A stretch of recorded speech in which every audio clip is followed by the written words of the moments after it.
Selamat datang di channel YouTube Fernando De Caprio, channel tempat berkumpulnya orang-orang pintar. Kata orang bijak, orang pintar ketemu dengan orang pintar. Orang pintar tidak akan bertemu dengan orang bebal. Pada hari ini, saya mengundang teman saya, bro saya, yang sudah lama halang merintang di dunia pengacara, di dunia hukum. Beliau sangat kompeten dalam menangani beberapa masalah. Beliau juga seorang kurator. Hari ini kami akan membahas kasus yang cukup fenomenal terkait dengan kecelakaan dari artis Vanessa Angel dengan keluarganya. Apakah ahli waris dari Vanessa Angel mendapatkan santunan terkait dengan kecelakaan yang dialami? Yang mana kecelakaan itu dikatakan kecelakaan tunggal. Pada hari ini kami akan membahasnya agar semua masyarakat Indonesia dimanapun Anda berada, Anda bisa melek hukum terkait adanya masalah kecelakaan tunggal. Agar tidak berlama-lama, saya panggilkan teman saya, sahabat saya, bro saya, Agus Riyad SH MH. Selamat datang Bro Agus. Oh, siang bro. Gimana, sehat? Sehat ya, sejauh ini kita sehat ya. Gimana kabar bro? Kabar baik, puji Tuhan. Oh, kabar baik. Wah, ini kalau bro gua nih dari dulu gayanya begitu aja, nggak ada. Nggak pernah ganti baju ya? Bajunya putih terus? Bukan, maksudnya penampilannya terus oke. Dengan gaya rambut yang apa, Apa tuh? ada apa warna-warna putihnya gitu. Oh, ini alami. Nah, tapi Ini kok alami. Banyak yang nuduh. Mhm. Ini dicet-cet biar kayak enggak, ini alami bro. oh, Alami. Emang kebetulan ubatnya di tengah, nyisir-nyisir begini, jadinya kayak begini. wah, Enggak, ini asli nggak dibuat-buat. iya ya. Bro nih kalau aku lihat kayak ini, kayak Apa? suaminya salah satu artis top gitu loh. Wajah-wajahnya. Jadi nggak usah saya bilang lah itu. Tapi istriku bukan artis, ibu rumah tangga. Iya. Nah inilah dia bro, Agus Riyad, mana lu? Teman saya lama, kan begitu. Bro, ini beberapa hari ini kan ini terjadi fenomenal ya terkait dengan kasus kecelakaan Vanessa Angel. Iya. Ya berserta satu keluarga ya, suami Suami istri. Ya puji Tuhan, alhamdulillah anaknya masih selamat ya. Nah di luar sana berseliweran itu apa tuh? apa namanya, ngomong-ngomong isu-isu. Ya. Ada yang bilang apa namanya kecelakaan tunggal nggak disantunin, jadi masyarakat pokoknya bingung lah. Iya. Ya dasarnya apa? Karena ada juga sudah pernyataan dari direktur jasa harja ya, kalau nggak salah saya. Jadi di sini kita mau membahas itu bro. Oh, siap.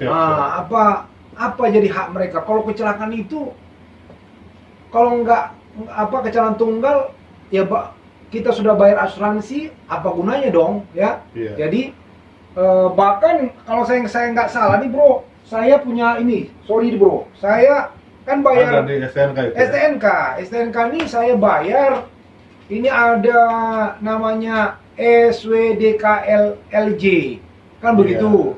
Nah jadi di sini kalau saya kena nih ya sekian ratus ribu lah ya, karena mungkin CC kendaraan saya gede ya, ini tergantung CC dan pajaknya. Nah jadi ini kami perlu pencerahan nih dari bro, masukan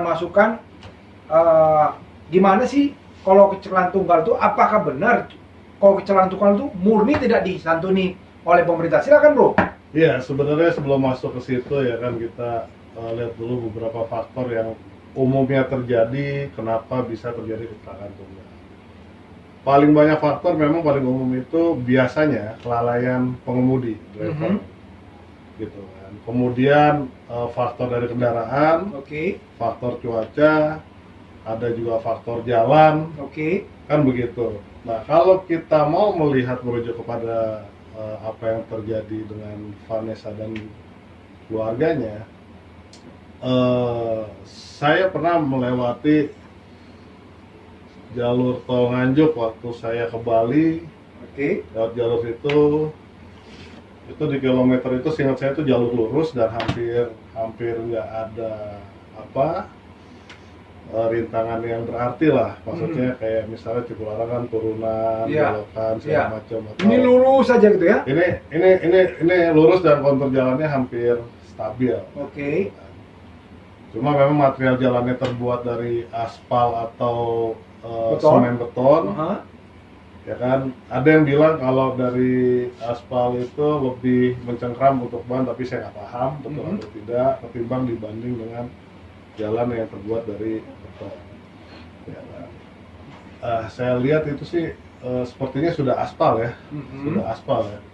Dan memang melewati jalur itu kita kepancing untuk ngebut. Oke. Nah, bro ini memang kalau saya pernah bro numpang mobil bro kencang bro bawa ini. Bukan kenceng, tergantung situasi kan gitu kan. Saya pernah sama bro bam Ya, gitu.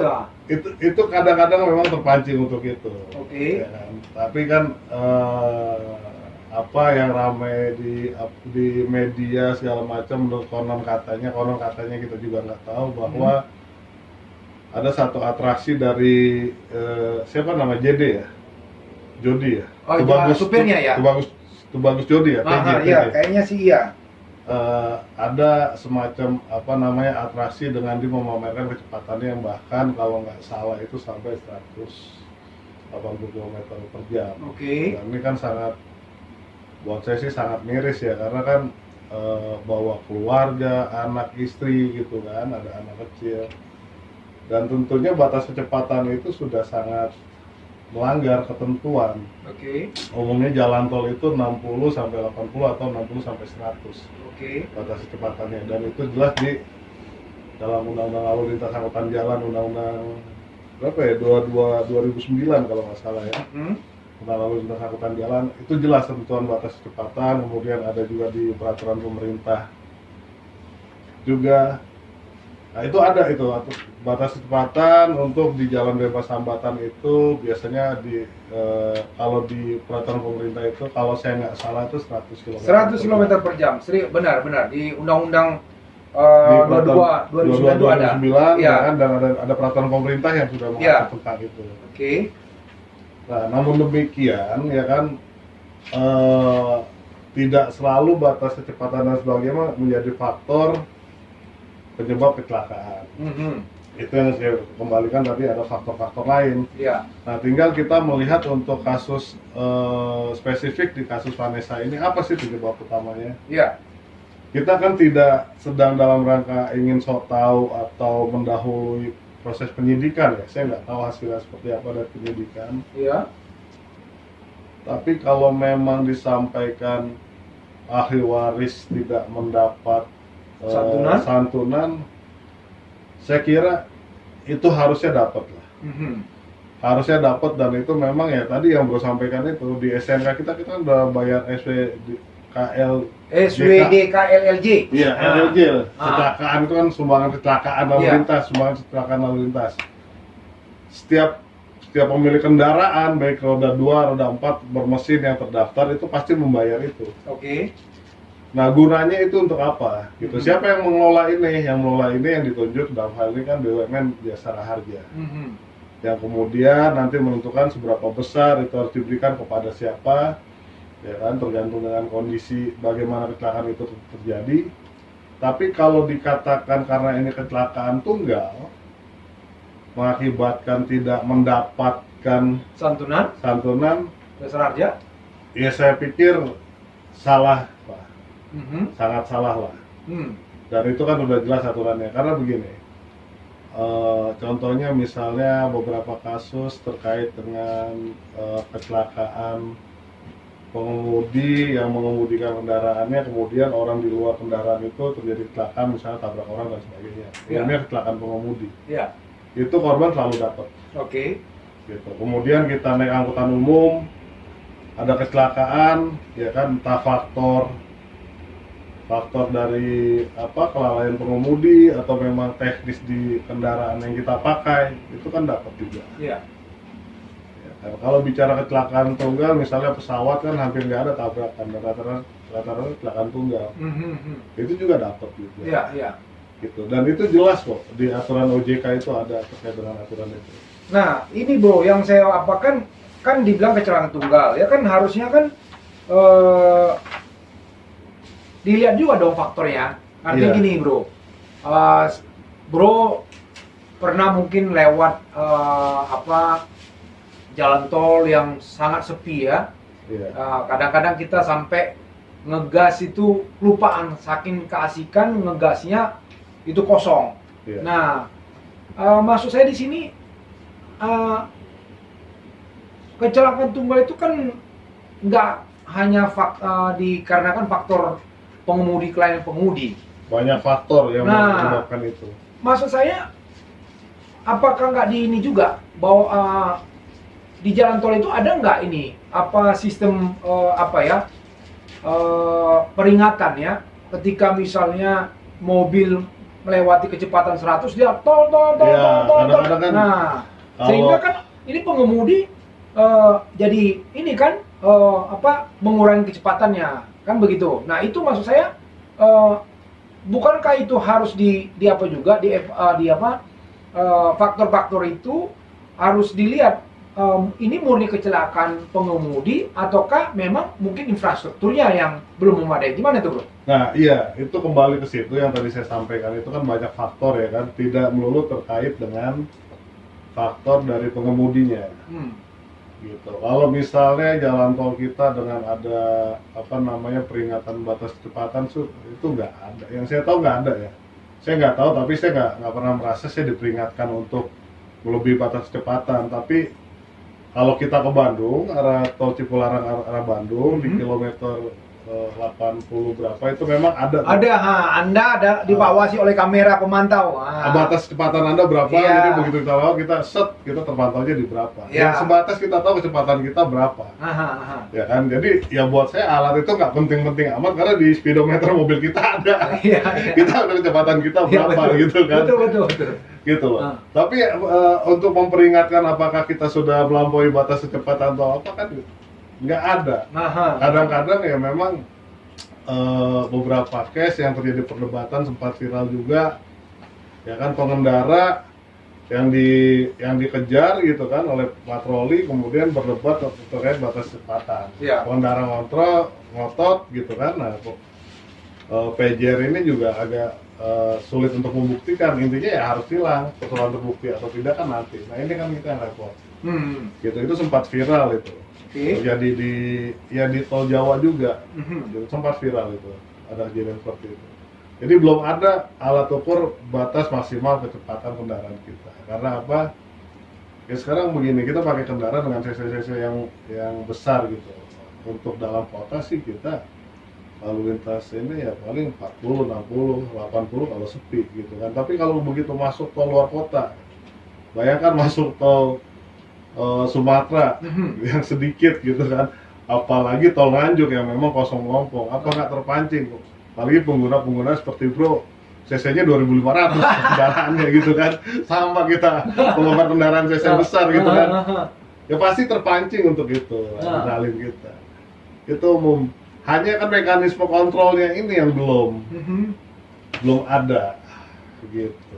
Nah, jadi ini kan sekarang ini jadi perdebatan, ya kan, terkait dengan asuransi. Nah, sekarang kita apa dulu nih, bro, ke masalah pengemudi.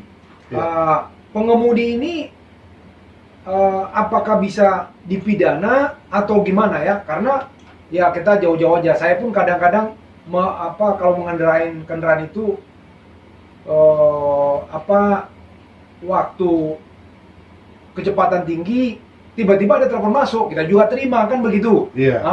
Apalagi misalnya jalannya kosong, ya kan? Kosong, mungkin karena kita lagi ada mau nemu klien, dia sudah nunggu, kita WA sebentar nih kan gitu. Nah kan artinya ini yang tidak bisa dihindari kan bro, tidak bisa dihindari oleh pengemudi.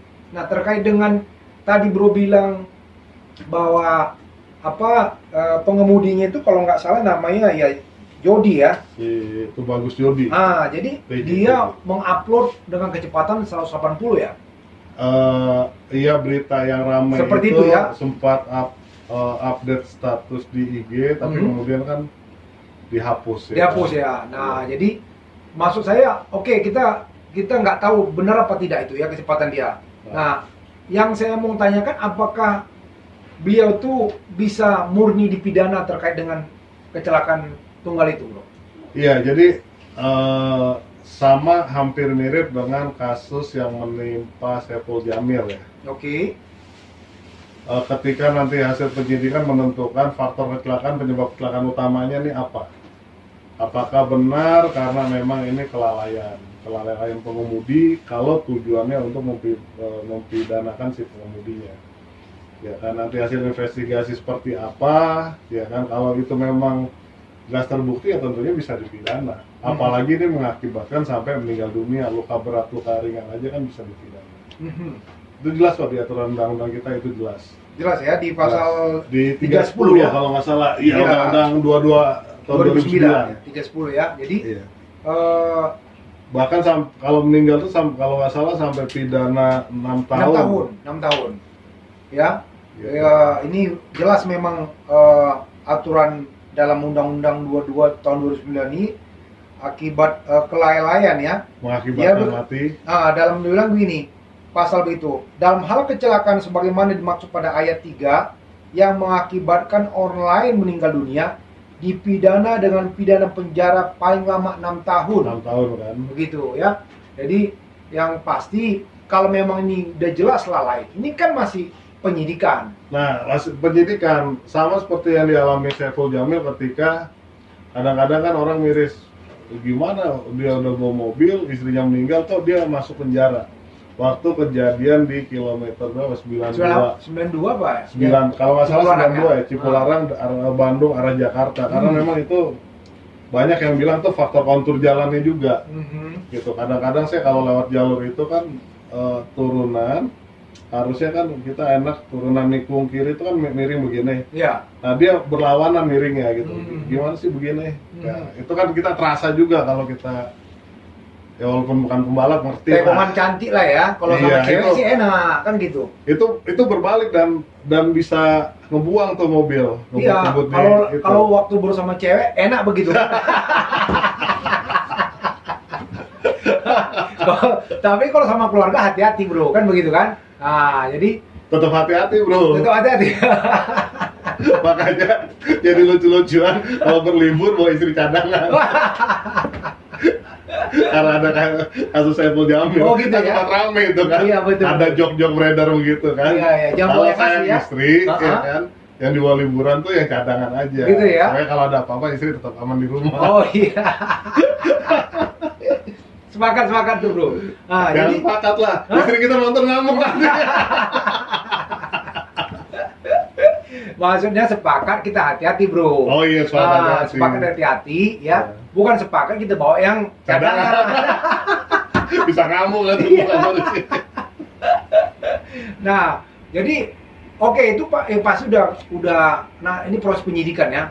Apakah ini memang dia murni kecelakaan dia atau tadi itu ya bisa aja jalannya konturnya nggak bagus ya kan, sehingga waktu dia kecepatan tinggi mungkin batas kecepatan melebihi batas kecepatan, pandangannya di sana tuh kosong. Saya ada melihat tuh beberapa analisa orang katanya ada istilahnya saya nggak tahu tuh, bisa orang sebenarnya tidur, mata kita terbuka padahal tuh tidur gitu loh, dikarenakan apa, sepi jalan itu.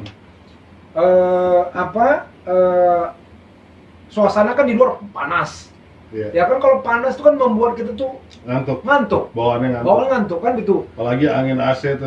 Dari luar panas, angin AC, pengen tidur, mata begini. Nah itu ada katanya ahli apa itu, padahal ya, itu cuma beberapa detik ya, itu sebenarnya udah tidur kita. Iya. Atau kadang-kadang kita begini, tidur kan begitu. Nah, gimana bro tuh?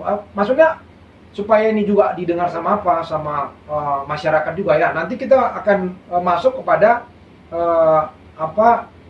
hak dari ahli waris anaknya ya. Nah, kita apa dulu deh itu ya. Yang mau kita ini adalah bahwasanya mungkin bro pernah juga keluar kota. Saya juga pernah keluar kota sendiri ngantuk. Iya. Yang kacaunya kan kadang kita ngantuk, kita berhenti di pinggir tol, datang PJR. Iya. Ya kan diganggu kita. Padahal kita mau beristirahat. Gimana tuh bro? Iya, jadi memang satu sisi ya kan kalau di jalan tol tuh kan ada rest area. Ya, itu kalau rest area bro. Kita Ya, sudah lihat cuma rest area, tidak ada rest area. Gimana? kadang-kadang stamina kita nggak dapet untuk sampai ke rest Rest area. itu.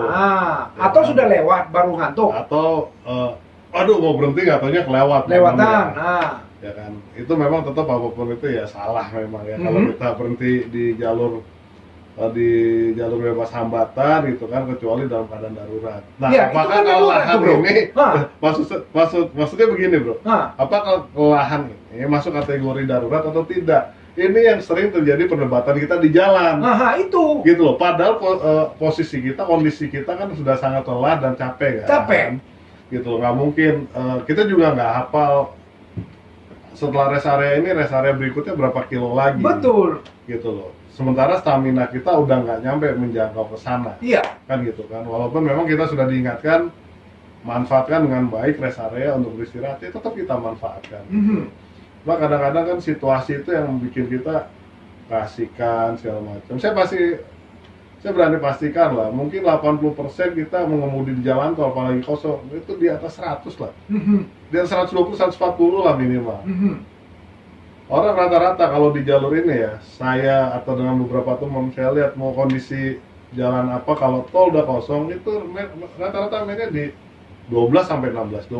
Betul. Jarang di bawah 100. Saya pernah, maaf ya nih para penonton saya, Ini fakta loh. Kita pemirsa juga harus jujur. Iya, coba kalau di jalan tol kosong. Iya betul. Saya pernah juga 180. Iya. 180. Gitu. Dari Lampung menuju Palembang.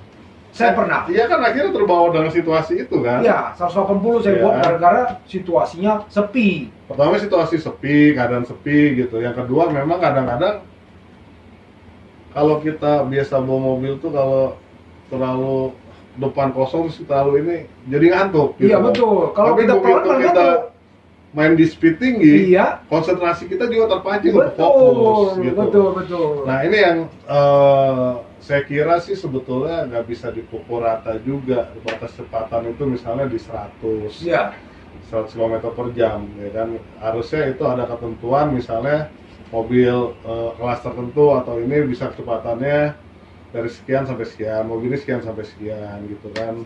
Mohon maaf kalau minibus yang angkot masuk tol dipasangkan 120 yang mintir-mintir gitu. Tapi kalau orang yang pakai mobil-mobil Eropa, sedan-sedan Eropa yang cc-nya di atas 2.500 bahkan 3.500, kayaknya naif banget kalau dia nyetirnya cuma 100 km per jam gitu. Kayaknya ya. Iya. Saya nggak mungkin ya. Nggak mungkin. Udah pasti lah. Apalagi kosong gitu ya. Apalagi kosong. Betul. Saya waktu itu cuma coba aja. Wah, saya pikir saya ngetes mobil Ngetes saya. mobil. Nah, ini sanggup nggak nih?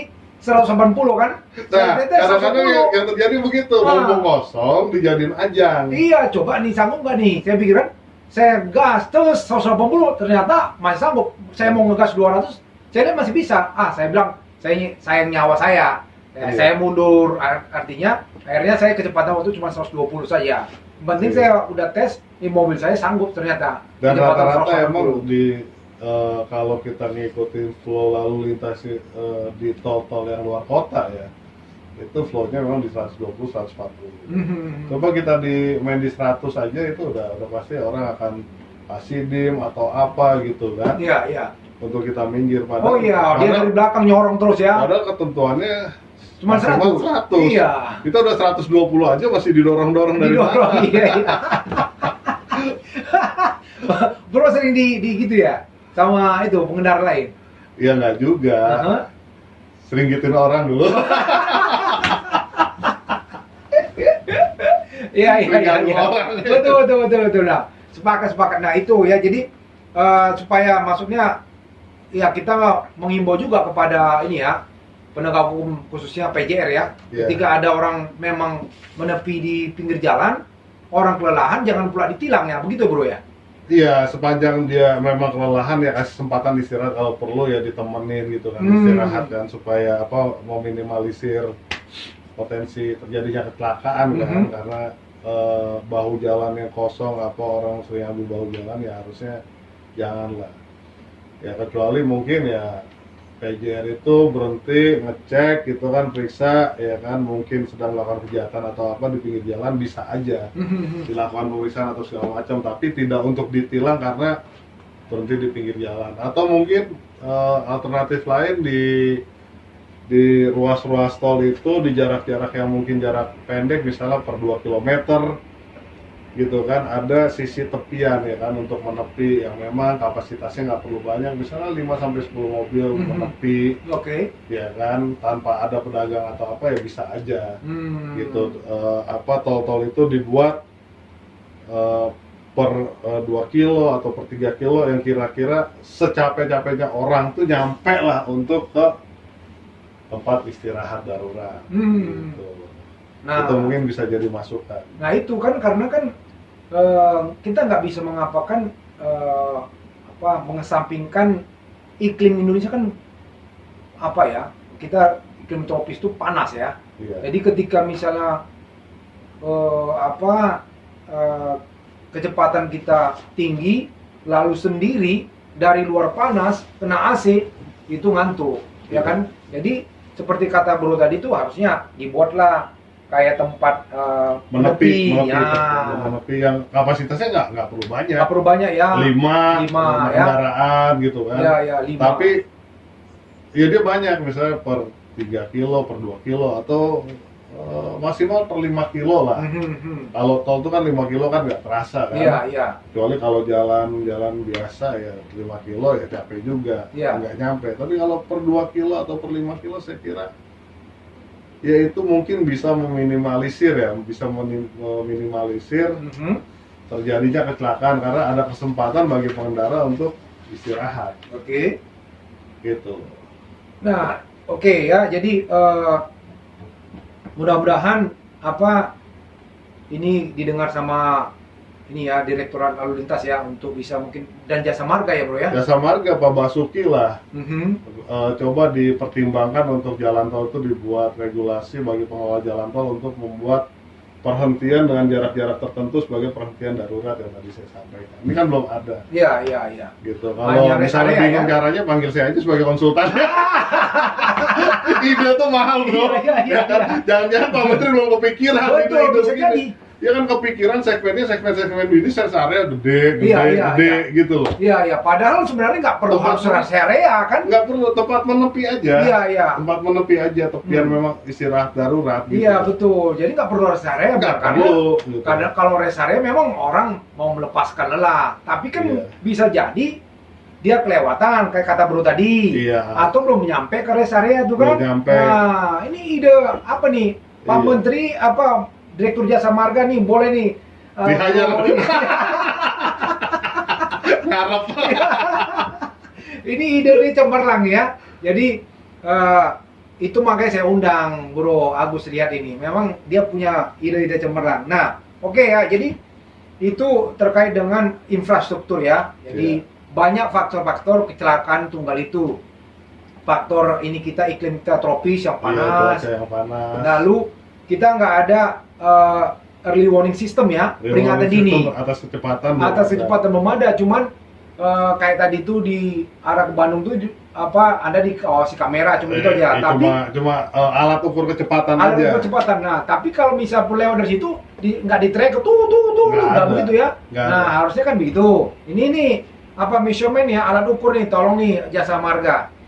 Lalu terkait juga dengan konturnya ya, Kontur jalan. kontur jalannya, apakah kontur jalan itu sudah baik apa tidak kan begitu kan? Iya. Karena di Indonesia juga kan tidak bisa kita harapkan tol-tol yang baru tuh sudah mulus kan begitu. Bisa jadi kalau konturnya begini-begini pas dia kecepatan tinggi udah mengelakkan terpelanting. Nah, terpelanting kan karena Iya. begini.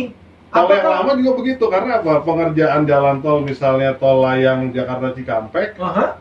Coba bro, kalau ke arah Bekasi, kebetulan saya pulang Bekasi, kalau udah dari Cawang masuk ke lewat apa, bawah tol itu, Oke. wah itu udah bukan kayak jalan tol bro, udah jalan kayak di kampung kita. Tuh. Gitu loh, begini-begini. Goyang ya. Iya, tambalan, maksud saya gini, kita punya insinyur-insinyur cerdas lah. Kayaknya nggak mungkin nggak bisa bikin jalan mulus gitu. Iya. Karena tol itu betul jalan umum, tapi kan bersifat private juga. Kenapa? Kita harus ada kenikmatan lebih di situ karena kita membayar. Iya, iya. Gitu loh, jangan disamakan dengan jalan yang biasa. Jalan yang biasa aja harus dirawat, apalagi jalan tol. Bayangkan itu hampir sepanjang jalan yang memang di Jakarta Cikampek yang apa? Yang bekas pengerjaan jalan layang di bawahnya. Oh iya, tambal-tambal sisi ya. kanannya itu, ya kan? Kalau mau ke arah Bekasi sisi kanannya, kalau mau ke arah Jakarta sisi kanannya itu rata-rata konturnya parah. Iya. Nah. Kalau apa bisa kita ini ya? Kalau kata namanya meper. Iya, dan ini kan di luar kesadaran orang-orang juga. Kadang kan pengemudi itu kaget dan bisa manuver dadakan. Ini juga faktor Bisa kecelakaan. Nah. Gitu, bisa kecelakaan tunggal, bahkan melibatkan kendaraan lain. Kenapa? Iya, Karena ini kan jalur tol yang ramai. Iya. Tapi kalau jalur tol sepi, kemungkinan kecelakaan tunggal bisa terjadi, manuver yang mendadak dengan kecepatan tertentu. Karena konturnya kan. Kontur jalan. Itu udah 4 poin. Nah, apa tidak mungkin ada binatang? Karena di tol nih ke rumah saya bro, dari Cibubur tuh bro, Ada itu anjing, kucing bermatian tuh bro. Nah, jangan-jangan apakah ini kita nggak tahu, nanti polisi yang melakukan proses penyidikan. Apakah di situ waktu itu supirnya itu mengelakkan binatang, ya kan? Iya. Gimana bro? Apa mungkin itu? Iya. Sehingga kecelakaan tunggal mungkin karena dia mau menghindari. Ini sempat terjadi di teman saya sendiri waktu itu dari Puncak, cuma beda kendaraan gitu kan. Dia bawa mobil sedan aja sampai terguling karena apa? Mendadak ada kucing. Kaget dan dia manuver. Untungnya itu kejadian sekitar 1:30 malam dan sepi, jadi kecelakaan tunggal. Dan nggak ada korban jiwa sih, alhamdulillah nggak ada korban jiwa. Tapi paling nggak apa yang bro jadikan contoh itu ya memang sudah terjadi. Gitu, kecelakaan yang diakibatkan oleh gangguan lain di luar ya kontur jalan yang lainnya. Dan waktu itu kucing. Nah, itu kan kita pencinta binatang nih. Itu kawan ini kecelakaan dari Bogor mau ke Jakarta itu sekitar 2006. Itu aja udah terjadi begitu. Iya. Nah, ini harus dalam proses penyidikan harus dilihat juga faktornya. Ya kan, jangan-jangan ada, kan kita nggak tahu. Karena kita pencinta binatang semua. Orang Indonesia itu pencinta binatang. Kalau kita lihat kan, kita ini pencinta binatang. Kita melihat kadang-kadang terjadi kecelakaan itu gara-gara kita menghindar kan. Iya. Tapi kalau sudah nggak bisa kita hindarkan ya seperti di tol Jagorawi itu, kucing anjing banyak banget tuh mati situ, nggak bisa terhindarkan. Kan begitu. Iya, tadi aja ada kayak bekas kucing kok. Saya pagi berangkat mau ke ada stasiun radio Jakarta, undang saya untuk siaran, tadi ada bangkai kucing kok di jalan gitu kan. Kita nggak tahu itu jam berapa atau apakah ya bagus dihantam itu. Kadang-kadang kecepatan tertentu, jangankan kucing yang dia kalau ini kan badannya lumayan kira-kira segini ya, dia bisa buat mobil keplanting. Iya, betul Gitu loh. Kalaupun udahlah daripada kecelakaan gua hajar aja, ngajarnya juga keplanting juga. Emang menghindar pun keplanting ya. Menghindar juga, manuver dadakan kan resiko tinggi, berbahaya. Nah ini gitu, bro. Berarti kita himbau lah kepada jasa marga untuk ini patroli ya, supaya jangan ada kucing kambing ada kebo pula masuk. Iya kan? Jadi kalaupun ada anjing penjaga lah. Ya kan gitu. Bersama petugas gitu. Betul. Gitu kan. Jadi jangan pula anjing liar segala macam atau kucing ya kan yang bisa mengakibatkan kecelakaan. Oke, bro. Jadi itu terkait dengan faktor-faktor yang menyebabkan orang bisa kecelakaan tunggal ya. Iya. Nah, sekarang kita ini beralih kepada ahli waris nih. Anaknya Vanessa Angel dengan Bibi. Ini gimana nih bro? Apa yang bisa didapatkan dari anaknya ini yang kecil ini? Lalu Iya, anaknya si ini ya, siapa namanya Sky, aha, si Sky ini. Ya kalau kita baca ketentuan tentang apa peraturan OJK yang tadi asuransi di nomor apa berapa tuh namanya? bro? Peraturan OJK ya? Aduh, nomor berapa ya? Aha, Ya lupa saya. aha, Tapi yang jelas saya pastikan itu ada, aha. gitu kan. Itu jelas kok, setiap kecelakaan itu akan mendapatkan asuransi karena setiap pemilik kendaraan itu kan sudah bayar ya, tadi bro buka STNK kan ada. Iya, iya, iya. Sumbangan wajib kecelakaan lalu lintas Mhm. darat gitu kan. Oke. Itu kan ada. Nah, kemana anggaran ini dari sekian banyak kendaraan yang terdaftar, setiap tahun membayar, dialokasikannya kemana? Ya tujuannya untuk itu, Iya, oke, oke, oke. gitu kan. Bukan berarti, wah karena kecelakaan ini disebabkan oleh human error, Aha. jadi nggak dapat asuransi. Mhm. Yang ada drivernya si TJ itu aja yang dihukum karena dia harusnya bertanggung jawab, ya nggak juga. Mhm. Peristiwa ini terjadi di jalanan, Mhm.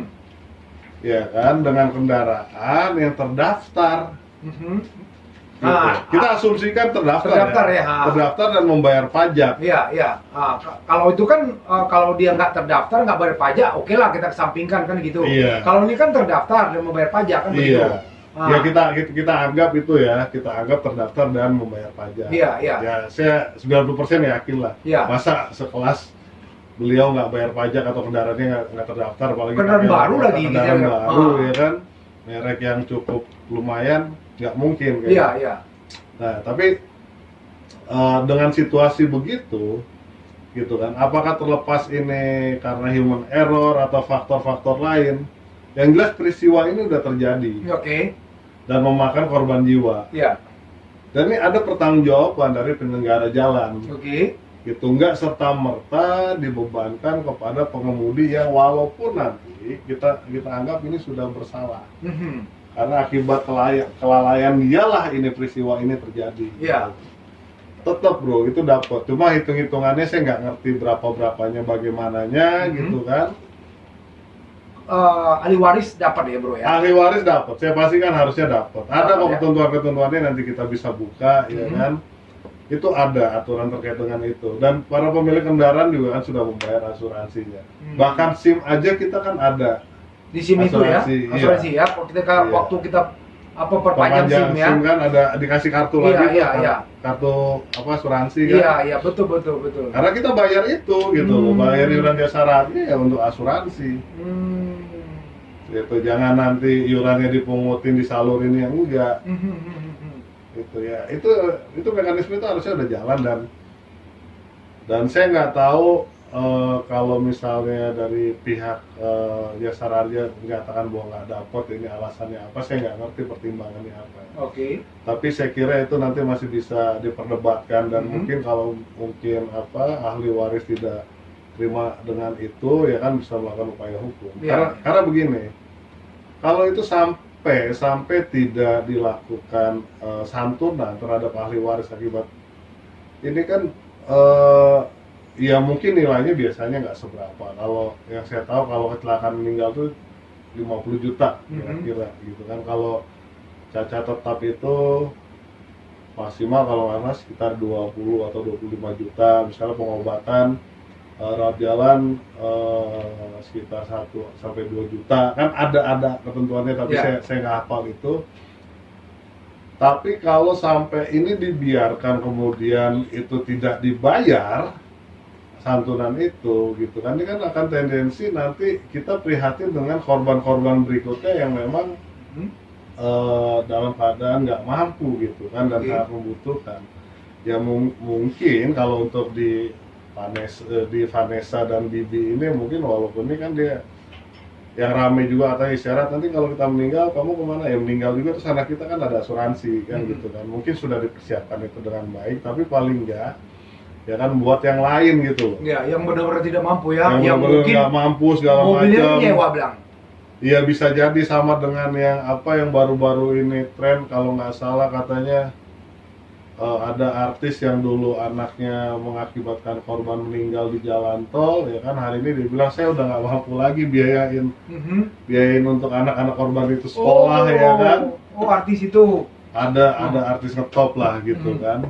Nah itu bagaimana, tapi itu kan bukan satu kewajiban, itu kan balik ke moral si artis waktu kejadian, bagaimana dia untuk melepaskan anaknya dari jeratan hukum pada waktu itu, kemudian ada perdamaian dengan berkomitmen. Gitu kan, setelah sekian tahun hari ini dianggap saya udah nggak mampu biayain, mau gimana dong? Ya kan?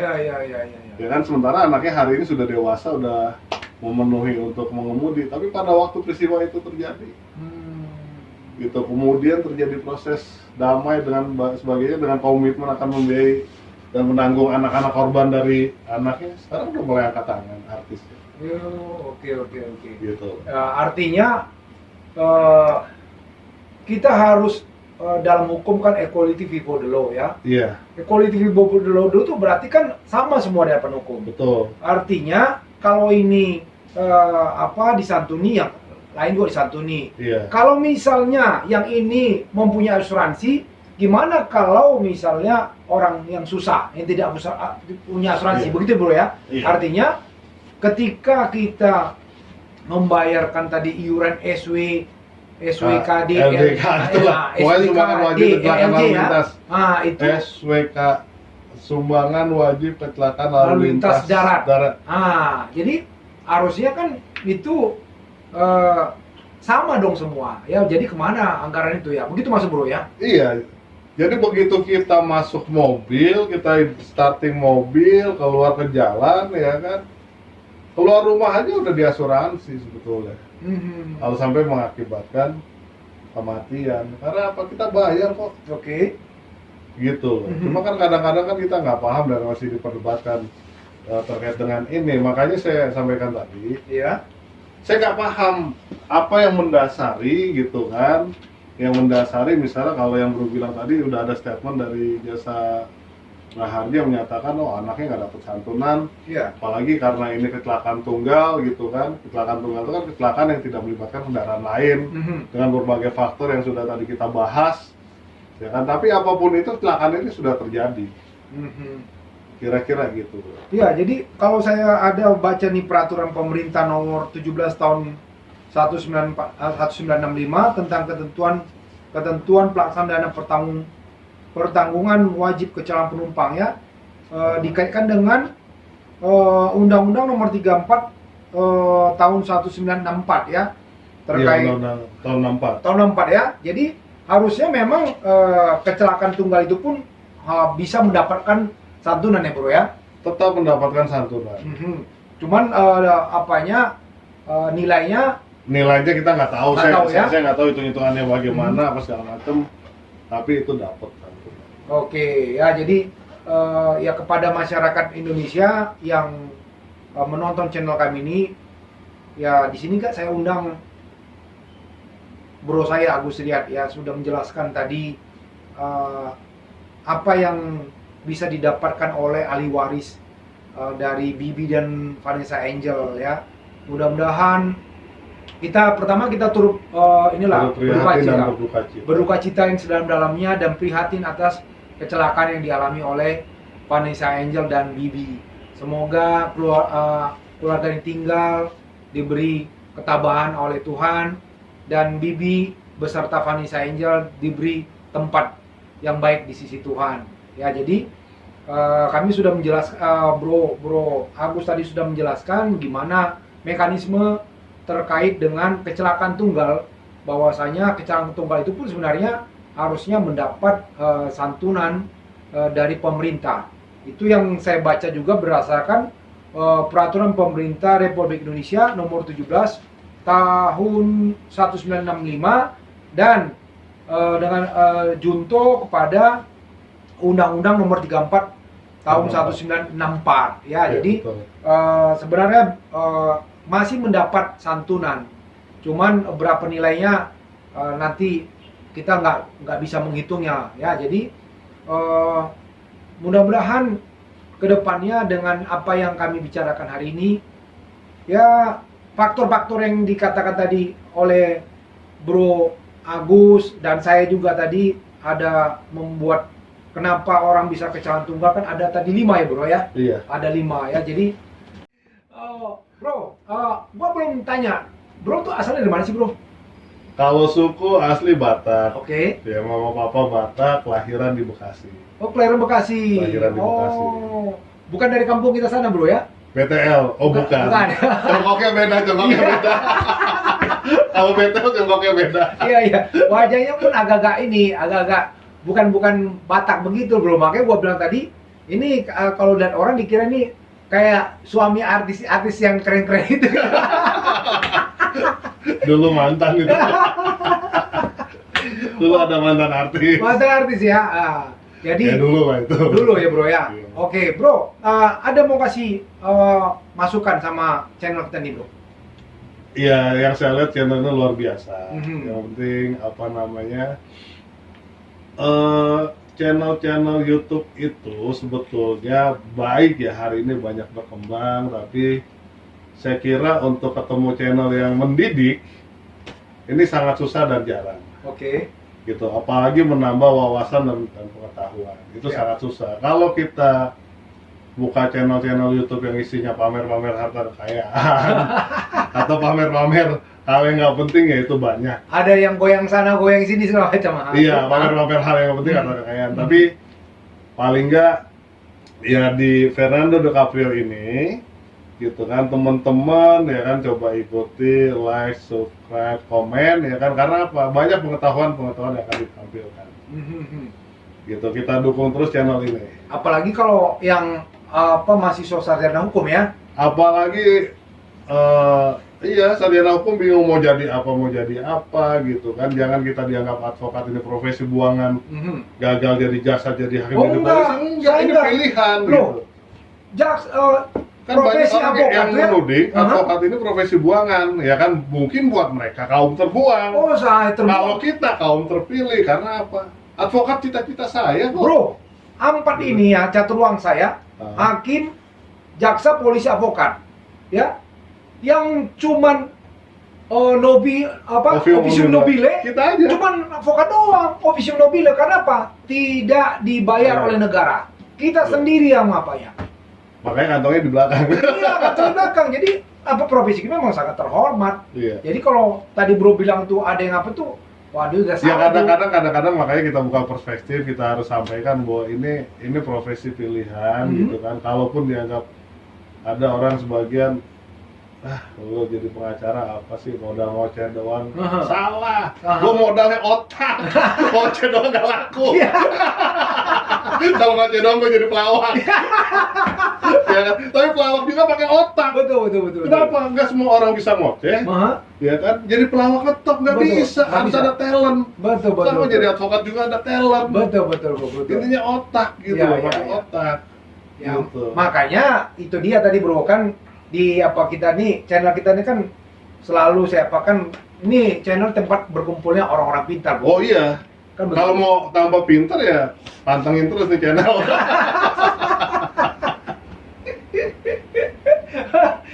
Saya setuju. Jadi bro apa ini Agus Rian ini saya tahu saya terjang beliau ya, jadi dia kemana-mana fight sendiri ya, kadang-kadang harus ngadapin penegak hukum lain dia fight kan begitu. Jadi luar biasa, saya nggak meragukan ini dia ya, sepak terjang dan keilmuan dia. Saya sudah melihat dia sudah kita bersama-sama kan begitu. Nah, apa yang disampaikan Bro Agus tuh ya luar biasa ya bro ya. Iya. Jadi bukan kita ini bukan pengacara itu bukan buangan, Bukan, kita bukan kaleng-kaleng. bukan kaleng-kaleng ya kan. Iyalah. Walaupun ada kata orang ada juga yang gimana? Ada juga nggak yang pengacara apa? Kaleng-kaleng. Ah, Yes, dalam satu profesi itu ya pasti ada. ada juga lah ya. negatifnya, oknum Tapi gitu. ya oknum ya. Pasti ada lah. Hmm. Misalnya kaleng-kaleng itu ya kan, Aha, uang udah diterima, perkaranya nggak dikerjain, Iya. aja kaleng-kaleng. Kalau Iya. kita sangat bertanggung jawab. betul. Uang kita perlu, tapi bukan uang segalanya buat kita untuk apa, menyelesaikan Iya, pekerjaan-pekerjaan kita. Gitu. harus kerja dulu baru uang kan begitu. Kalau kita bicara uang, nanti kerja nggak beres gitu katanya ya. Iyalah. Benar, udah bro? pasti, udah pasti. Ya, Jadi, setia aja dulu sama pekerjaan kita, uangnya datang sendiri kok. ya. Saya anak 5 bro, Mhm. sampai hari ini nggak pernah satupun anak nangis karena nggak ada susu, apalagi nggak ada beras. Iya kan? Iya, Iya. dia terlalu bodoh kalau anak kita nangis nggak ada susu, terus istri kita ngamuk-ngamuk nggak ada beras. Betul. 5 ada bro ya? 5 bro, puji Tuhan. Kelihatan kayak dikira orang bro tuh masih 30, 25. 40 bro. Wah, iya. Udah 40, udah Dikira 40. orang 25-an bro, jangan-jangan nanti udah pada mau ngelamar tadi. Untung bro kasih tahu. 42. Ah, bro udah ini. Habis bro tadi singgung-singgung yang artis itu, takutnya artis itu nelpon lagi bro. Mendingan gua potong di sini, gua tuh anak udah 5. Siapa suruh lo kemarin kemana? Iya, siap. Biar nggak salah paham sama artis itu. Iya. Yang mantan dulu. Ya, oke ya. Jadi itulah perbincangan saya dengan Bro Agus Riyad pada hari ini ya. Saya mau bagi quote kepada kita di sesi terakhir ini, quote dari negeri Tiongkok. Mungkin besok-besok saya akan bicara bahasa Mandarin. Ya, sekarang saya bahasa Indonesia dulu. Dia bilang begini, perjalanan 1000 mil harus dimulai dengan 1 langkah. Lalu dia bilang tujuan memperoleh pengetahuan adalah memelihara karakter seseorang. Tetapi orang yang hanya mengejar pengetahuan sebagai tujuan akhir akan kehilangan makna pendidikan. Oleh karena itu, untuk Anda bisa berpendidikan, antenglah terus di channel YouTube Fernando De Caprio. Oke bro, gua terima kasih banget atas Gua thank you banget dan ya. kehormatan buat gua bisa Oke. ngisi di sini. Next kita bisa diskusi hal yang lain. Oke bro ya, tetap jaga kesehatan ya bro ya. Thank you Siap. bro. Thank you. Thank you. Sukses terus. Sama-sama bro.